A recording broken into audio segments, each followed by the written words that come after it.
वाचालं पङ्गुं लङ्घयते गिरिं यत्कृपातमहं वन्दे परमानन्दमाधवम्।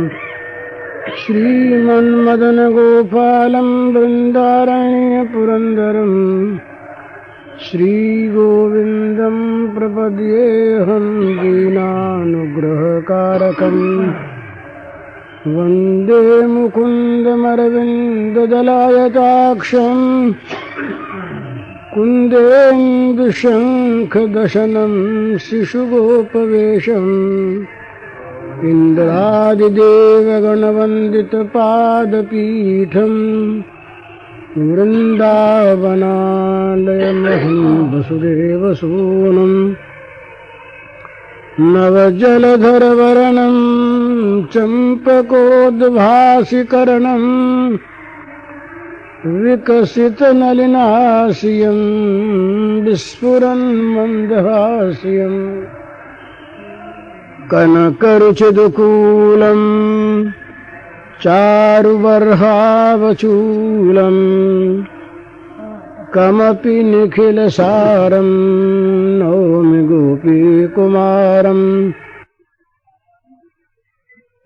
वंशीविभूषितकरान्नवनीरदाभात् पीताम्बरादरुणबिम्बफलाधरोष्ठात् पूर्णेन्दुसुन्दरमुखाद् अरविन्दनेत्रात्। कृष्णात् परं किमपि तत्त्वमहं न जाने। खोज राम को, राम के हो जाएं।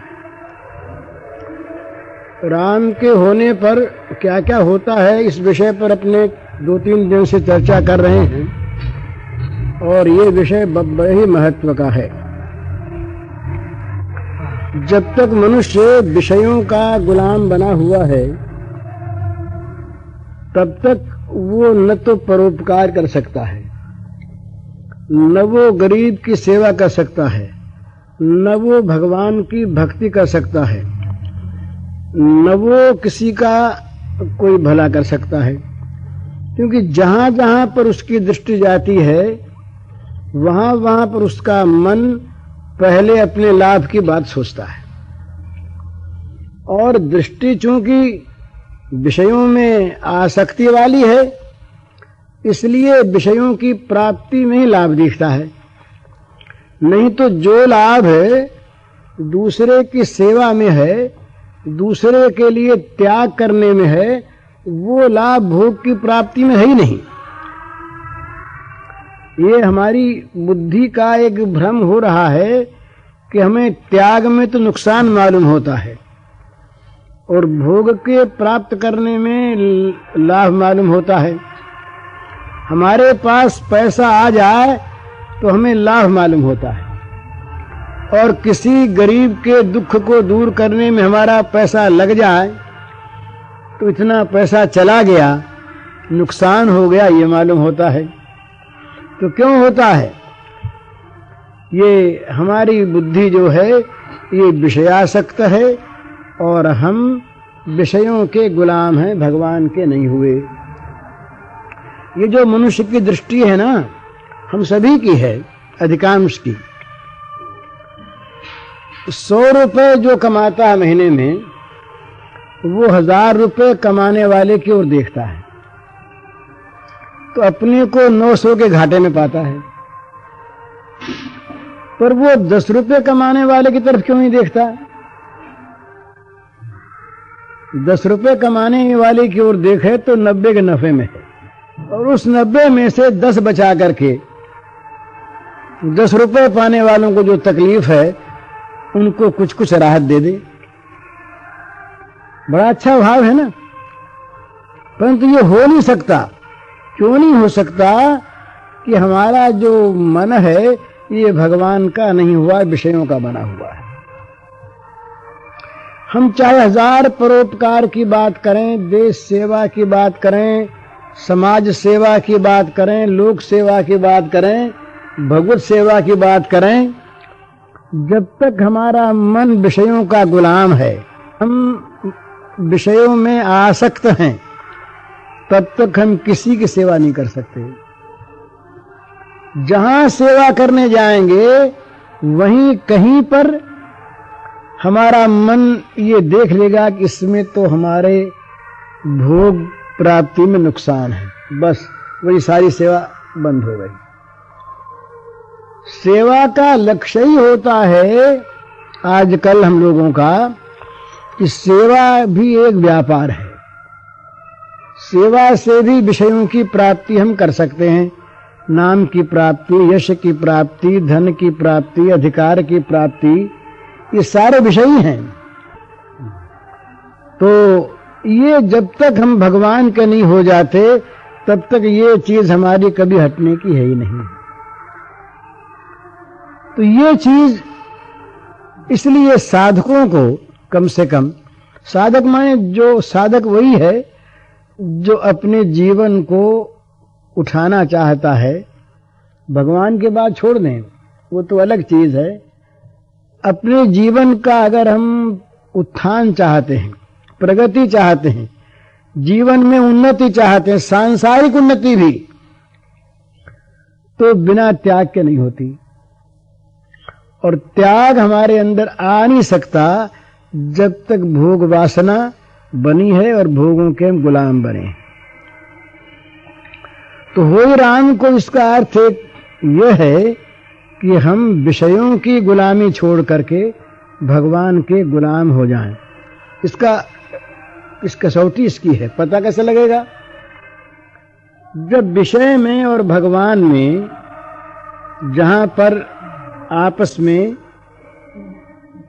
विरोधीपन होगा वहां पता लगेगा कि हम विषय को छोड़ते हैं या भगवान को छोड़ते हैं।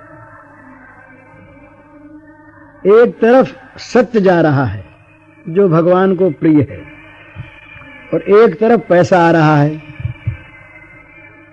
एक तरफ किसी से बैर हो रहा है जो भगवान को अप्रिय है और एक तरफ मान मिल रहा है। वहां हम मान और धन को चाहेंगे या भगवान के लिए सत्य को और निर्वैरता को चाहेंगे। ये कसौटी है। इसी पर पता लग जाएगा कि हम किसके गुलाम हैं। हम किसके गुलाम हैं इसका पता लग जाएगा इसी पर। हम क्या चाहते हैं। ये हरिश्चंद्र के सामने प्रश्न आया, एक तरफ राज्य जा रहा है, उधर राज्य जा रहा है, और एक तरफ बात सच्ची होती है। बस अब वो सत्य के लिए सारे राज्य को उन्होंने छोड़ दिया और अपने आप को डोम के हाथों बेच दिया। रानी शैब्या को जो कभी महल से नीचे नहीं उतरी उसको भी बेच दिया। किस लिए? वो सत्य की रक्षा के लिए। फल क्या हुआ इसका फल हुआ वहीं उसी जन्म में उनको भगवान की प्राप्ति हो गई। कितना बड़ा त्याग। जब वो रोहिताश उनका छोटा राजकुमार, वो बेचारा कहाँ बिकता, वो माँ के साथ गया और बड़ी मेहरबानी करके माँ के साथ उसको ले जा नहीं दिया। उस खरीदने वाले ने पहले तो नहीं कर दी, नहीं बच्चा नहीं जाएगा। उस बच्चे को सांप काट गया। जरा देखिए कितनी कठिन परीक्षा है। उस बच्चे को सांप काट गया, बच्चा मर गया। अब वो राजरानी थी अभी अभी कुछ दिनों पहले, कोई पूर्व जन्म में नहीं। अब उसके पास एक फटी साड़ी है, दूसरा कपड़ा नहीं है। उसके पास जो कुछ मालिक के यहां से रूखा सूखा अन्न मिलता है उसके सिवा खाने को नहीं है। उसके पास एक पैसा नहीं है जिससे वो बाजार से कोई चीज खरीद सके। लड़का मर गया, लड़के के लिए कफन चाहिए, कफन नहीं है। उसने अपनी साड़ी फाड़कर उससे बच्चे की लाश को ढका। लाश को ढक के जब वो ले गई स्मशान में कल्पना करते आंसू आते हैं, इसलिए कल्पना करते। हरिश्चंद्र वहां पर वो स्मशान का ठेका था डोम के, और उस डोम ने हरिश्चंद्र को वहां पर इस काम के लिए नियुक्त किया था, जो भी कोई मुर्दा आवे उसके कफन का भाग तुम ले लिया करो। अब हरिश्चंद्र वहां पर इस काम के लिए खड़े हैं अपने डोम स्वामी के नौकर की हैसियत से, और उन्हीं के सामने उन्हीं के बच्चे की लाश को लेकर, उन्हीं के बच्चे की लाश को लेकर उन्हीं की पत्नी जाती है। राजरानी उन्हीं की पत्नी, उन्हीं के बच्चे की राजकुमार, जो गोद से नीचे नहीं उतरा था, जिसके सैकड़ों नौकर रहते थे पीछे पीछे, जिसकी आराम तलबी देखने के लिए, वो राजकुमार स्मशान में जमीन पर पड़ा है और मां की फटी साड़ी का उस पर कफन है। मां को पूरा बदन ढकने के लिए साड़ी रही नहीं है, और इस पर वो हरिश्चंद्र, उस बच्चे के पिता, उस रानी के पति, वो कहते हैं कि बिना कफन दिए तुम बच्चे को जला नहीं सकती। कितना कठोर काम है, वहां कोई देखने वाला नहीं है। भला ये व्रत की तो तब परीक्षा होती है जब एकांत में उस पर आदमी दृढ़ रहे। हरिश्चंद्र की इसी बात में महिमा है। एकांत में स्मशान सूना है, रात्रि का समय है, सियार कुत्ते बोलते हैं, गीदड़ बोलते हैं, और कुछ है नहीं वहां पर। उस स्मशान में अपने बच्चे के लाश पहचान गए। वो रानी का रोना सुनकर पहचान गए। रानी ने कहा, स्वामी दूं कहां से, मेरे पास कपड़ा है नहीं, मैं कहां से आपका कर चुका हूं। राजा ने कहा कि इस समय मैं तुम्हारा पति नहीं, इस समय मैं रोहिताश्व का पिता नहीं, इस समय मैं डोम सरदार का कर्मचारी हूं, और कोई नहीं देखता तो क्या भगवान देखते हैं, मैं बिना कफन लिए जला नहीं दे सकता। मां रो पड़ी, रोती तो थी ही, बच्चे का तो महान दुख था ही। एकमात्र बच्चा राजकुमार मर गया सांप के काटने से, राज्य है नहीं, नौकर रहकर वो अपना जीवन बिता रही है, पर आज उसके बच्चे को जला नहीं वो पा रही है कफन देने के लिए। फूट फूट कर रो पड़ी। पति को नहीं कह सकती कि तुम अपने धर्म को छोड़ दो, पर दे कहां से। वो दृश्य बड़ा भयानक दृश्य, दूर से विश्वामित्र देख करके रोने लगे, ये मैंने क्या पाप किया। दूर खड़े थे, भगवान खड़े ऊपर देख रहे हैं कि देखें इस समय क्या होता है। हरिश्चंद्र दृढ़ हैं, उनके आंखों में आंसू नहीं आए। हरिश्चंद्र ने कहा, रोऊंगा मैं पीछे, इस समय रोना मेरा काम नहीं, इस समय तो जो काम मुझे करना है वो करना है, भगवान की सेवा करनी है। उसने कहा, बस कुछ नहीं, तुम्हारे पास कटार है ही, मेरी साड़ी को तुम काट लो, कतर लो। वो कटार लेके जैसे कतरने को तैयार हुआ, भगवान प्रकट हो गए। विश्वामित्र आ गए, इंद्र आ गए, धर्म आ गए। कहा, राजन बस हो गया, बहुत कड़ी परीक्षा हो गई। ये हो ही राम को। इतनी कठिन परीक्षा में हरिश्चंद्र उत्तीर्ण हो गए। तो मैं ये कह रहा था कि त्याग में जो लाभ है वो लाभ भोग की प्राप्ति में है नहीं। भोग की प्राप्ति में केवल हमें वो एक शुरू में लाभ दिखता है, जैसे विष भरी मिठाई का मिठास, परंतु उसका परिणाम तो मारने वाला है। और त्याग का परिणाम कितना सुंदर, भगवान की प्राप्ति हो जाती है त्याग करके। तो घाटे में नहीं रहे हरिश्चंद्र, उनका राज्य गया नहीं, कहीं राज्य भी मिला और भगवान भी मिले। बेटा तो जीवित हो ही गया, वो राजा तो हो ही गए उसी समय ही, लेकिन भगवान को प्राप्त कर लिया। पर जहां भोग दृष्टि है, जहां भोग की हमारे मन में अभिलाषा है, जहां हम भोगों के गुलाम हैं, विषयासक्त हैं, वहां एक और भोग आवेगा और एक और भगवान होंगे। और वहां अगर ये कहा जाएगा कि भाई भगवान के को अगर तुम रखोगे तो भोग नहीं रहेगा, तुम भगवान को छोड़ दें।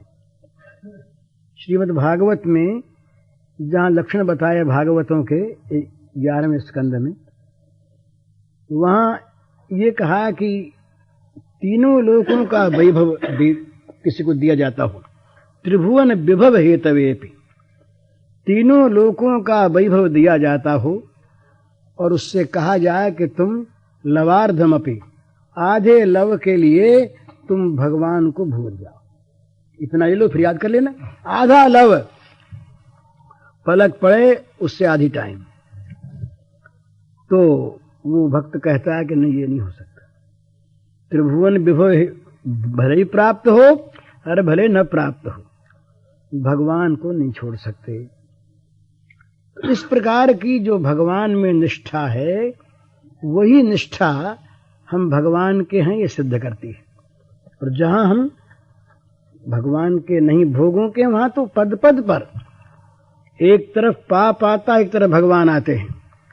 उस पाप में हमको भोग सुख की प्रतीति होती है, वहां हम माला फेरने वाले, भगवान का नाम लेने वाले, उस पाप को स्वीकार कर लेते हैं और भगवान को छोड़ देते हैं। क्यों?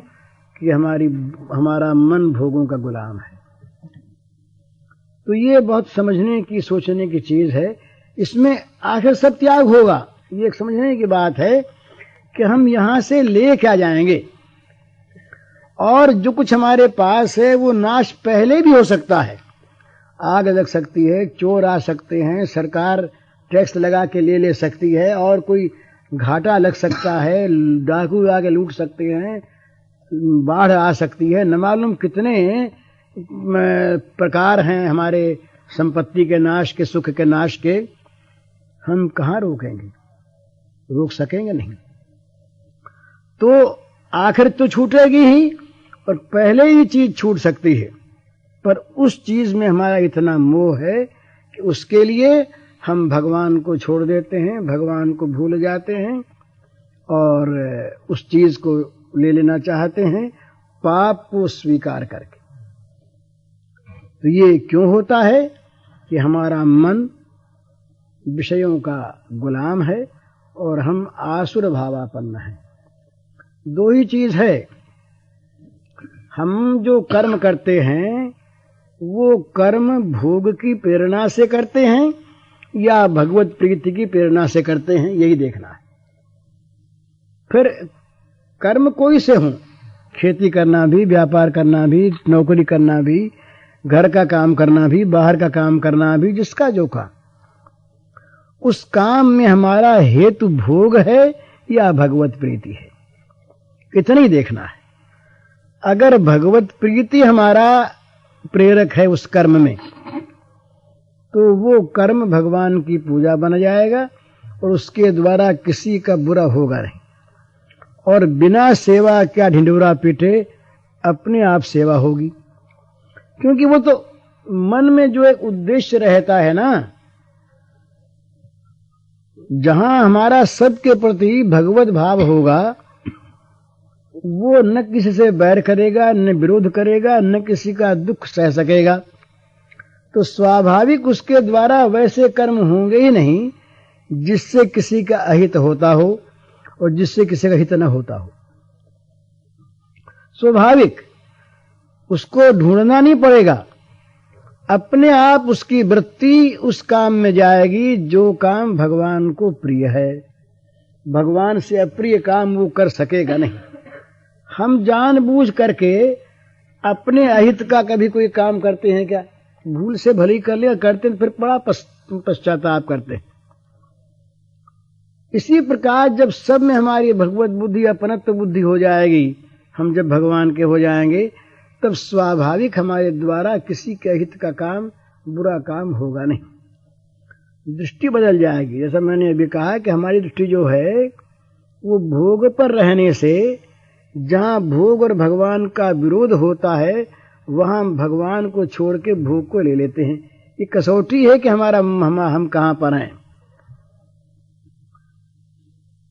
एकांत में, अकेले में अर्जुन के पास उर्वशी आती है। अर्जुन कहते हैं तुम मेरी माँ हो। जैसे सची, माद्री, कुंती मेरी माँ है, उस तरफ से देवी तुम मेरी माँ हो। ये भगवान का होना। अपने धर्म के लिए, अपने सत्य के लिए, भगवान की प्रीति वाले काम के लिए विषयों को, भोगों को छोड़ देना इस तरह से मानो कुछ उनका मूल्य ही नहीं है। माने मूल्य मान के छोड़ना है, ये इसमें विषयों की महत्ता रह जाती है।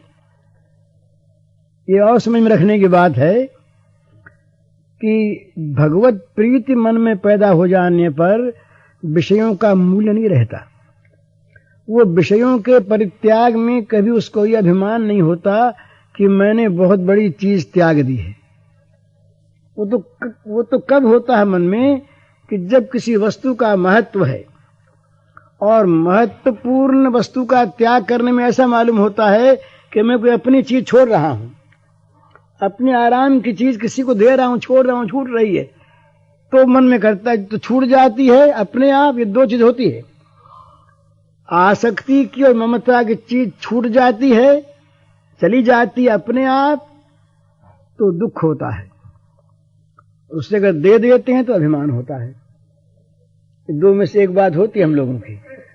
ये चद्दर अगर मेरी प्रिय है तो कोई उठा ले जाएगा तो दुख होगा, मेरी चद्दर चली गई, गुस्सा भी आएगा, विषाद भी होगा। और मैंने दे दी कोई को तो मन में आवेगा, देखो ना हम कितने उदार हैं, चाहे कहें नहीं किसी से, उसके पास चद्दर नहीं थी, हमने दे दी, अभिमान आवेगा। तो जहां अभिमान है या जहां दुख है वहां इसकी महत्ता है। स्वाभाविक इसकी महत्ता है हमारे मन में, ये बड़ी मूल्यवान चीज है। तभी तो जाने से दुख होता है और देने से अभिमान होता है। और यदि इसका भगवान के सामने कोई मूल्य न हो तो फिर न इसके जाने में दुख होगा और न इसके देने पर अभिमान होगा, न इसकी स्मृति होगी। तो वस्तु के देने पर अभिमान होना भी वस्तु की महत्ता हमारे मन में है, इस बात को सिद्ध करता है। तो इसमें क्या होता है कि हम इस वस्तु के हैं, इस वस्तु की गुलामी हमारे मन में बनी हुई है, हम इस पर अधिकार नहीं, हमारा अधिकार हो तो इसके देने में अभिमान न हो और खो जाने में दुख न हो। हम इसके गुलाम हैं। तो ये गुलामी भगवान का हो जाने पर छूट जाती है और इसके छोड़ने पर ही भगवान के होते हैं। फिर चाहे हम ये चद्दर ओढ़ें, चाहे बड़ा दुशाला ओढ़ें, इसे कुछ नहीं है, पर दोनों का ही हमारे मन में मूल्य नहीं है। तुल्य निंदा स्तुतिर मौनी संतुष्टो ये न केनचित्। तुल्य निंदा स्तुति मौनी संतुष्टो ये न केनचित्। ये आधा श्लोक याद करने का यहाँ पर। चाहे कोई हमारी निंदा करे, बड़ी बड़ाई बड़े दोष बतावें, और चाहे हमारी स्तुति करे, बड़ी तारीफ करे, बहुत बड़ाई करे, दोनों में समभाव है। तुल्य निंदा स्तुति। मन कहाँ लगा है? मन मौन हो गया भगवान में लग करके। और संतुष्टो ये न केनचित्, ये बड़ी चीज, ये न केनचित्, जिस किसी अवस्था में भी मन संतुष्ट है, चीज जाए तो चीज आए तो, अपमान मिले तो, मान मिले तो, मृत्यु हो तो और जन्म हो तो, वस्तु का अप्रिय होना हो तो और प्रिय होना हो तो, किसी प्रकार से भी चित्त की संतुष्टि में कोई भी त्रुटि नहीं होती। संतुष्ट क्यों है? तो संतुष्ट भगवान में ही है वो, और भगवान कभी अलग होते नहीं। जो भगवान में संतुष्ट है, तुष्यन्ति च रमन्ति च, वो भगवान में संतुष्ट है और भगवान में ही उसका मन नित्य रमण करता है।